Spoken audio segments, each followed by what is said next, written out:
নামটা ঠিক আছে এসেছে রায়ান মাহমুদ লাস্টে যে রায়ান এই যে তুমি হ্যাঁ তুমি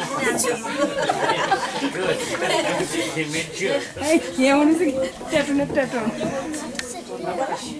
আসসালামু আলাইকুম আমার নাম রায়ান আমি একটু গল্প বলবো গল্পের নাম দুই পাখি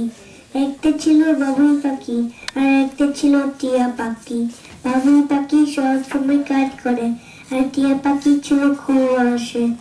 একদিন বাবুই পাখি টিয়া পাখিকে বলল চলো নতুন বাসে বেড়াই আর টিয়া পাখি বলল